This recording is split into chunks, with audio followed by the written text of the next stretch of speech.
मनासारखं काही घडत नसेल तर हा व्हिडिओ शेवटपर्यंत नक्की बघा. 1. मित्र आणि मैत्रिणींनो, तुम्ही खूप टेन्शनमध्ये आहात का? तुम्हाला कोणत्याच गोष्टीत यश येत नाही का? तुमच्या मनासारखी कोणतीच गोष्ट घडत नाही का? तुम्हाला खूप त्रास होत असेल तर हा व्हिडिओ शेवटपर्यंत नक्की ऐका. तुमचं मन शांत होऊन जाईल. कधीकधी काय होतं की जीवनामध्ये आपल्या मनासारखं काहीच होत नाही. उलट आपल्या मनाविरुद्ध सगळं होत असतं. पण थोडा वेळ गेल्यानंतर आपल्याला हे कळतं की ज्या गोष्टी आपल्या मनासारख्या वाटत होत्या त्या तर चुकीच्या होत्या. म्हणून तर म्हणतात ना, जे होतं ते चांगल्यासाठीच होतं. जे होत आहे तेही चांगल्यासाठीच होत आहे आणि जे होणार आहे ते चांगल्यासाठीच होणार. 5. एक राजा असतो आणि त्याची फळांची खूप मोठी बाग असते. त्या बागेमध्ये प्रत्येक प्रकारची फळे असतात. त्या बागेची राखण एक शेतकरी आणि त्याचा परिवार करत असतात. तो शेतकरी त्या बागेतून छान पिकलेली स्वादिष्ट फळे रोज काढतो आणि राजासाठी घेऊन जात असे. 6. एक दिवशी शेतकरी बागेतून बघतो की नारळ, आंबा, पेरू, सफरचंद ही सर्वच फळं छान तयार झाली आहेत. मग तो विचारात पडतो, यापैकी कोणतं फळ राजासाठी आज घेऊन जावं. मग त्याच्या मनात येतं आणि तो द्राक्षाची टोपली भरतो आणि राजासाठी घेऊन जातो. पण जाता जाता पूर्ण रस्त्यामध्ये तो एक विचार करत असतो, मी तर फक्त द्राक्ष घेतले आहेत. त्यामध्ये 2-4 आंबे, एखादा नारळ, 2-4 पेरू, सफरचंद देखील घेतले असते तर बरं झालं असतं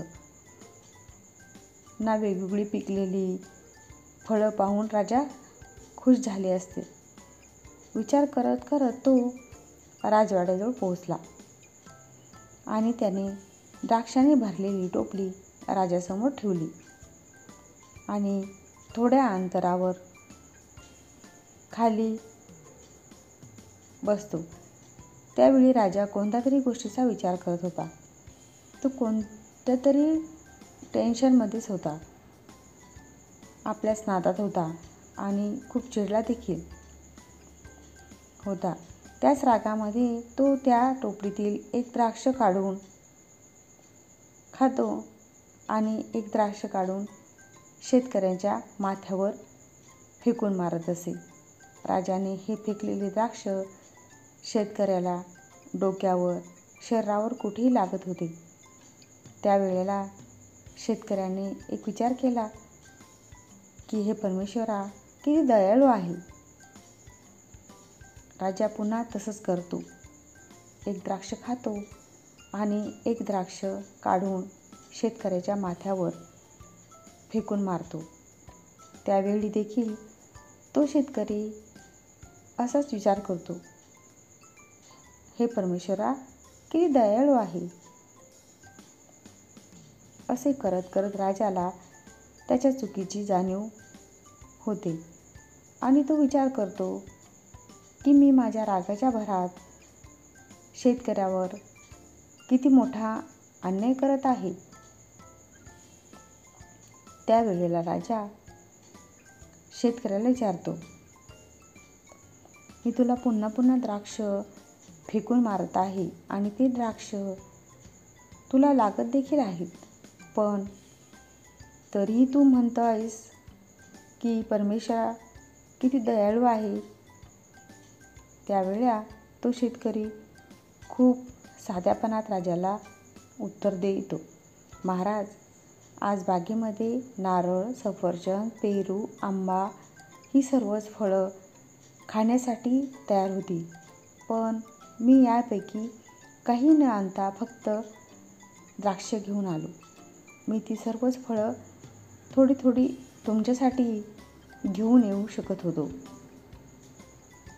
पण त्या परमेश्वरानेच मला बुद्धी दिली की फक्त द्राक्ष तुम्हाला घेऊन जा. मी त्या परमेश्वराचा खूप ऋणी आहे, कारण मी जर का द्राक्ष सोडून दुसरी फळं आणली असती आणि या द्राक्षाप्रमाणेच यातील कोणतेही फळ तुम्ही मला फेकून मारली असती तर माझं काय हाल झालं असतं. मित्रांनो, म्हणून हा परमेश्वर आपल्या आयुष्यामध्ये जे काही घडवतो ते चांगल्यासाठीच घडवत असतो, पण त्या वेळेला आपल्याला ते कळत नाही. म्हणून एखाद्या वेळेस तुमच्या मनासारखी एखादी गोष्ट घडत नसेल तर त्या घडत नसलेल्या गोष्टीमध्ये तुमचं काहीतरी भलंच लपलेलं असेल. म्हणून थोडा संयम ठेवा, ही वेळ बदलेल आणि तुमच्या मनापेक्षाही जास्त चांगलं. थोडा संयम ठेवा, ही वेळ बदलेल आणि तुमच्या मनापेक्षाही जास्त चांगलं तुमचं होईल आणि त्या वेळेला तुमचं मन मानेल की जे होतं ते चांगल्यासाठीच होतं.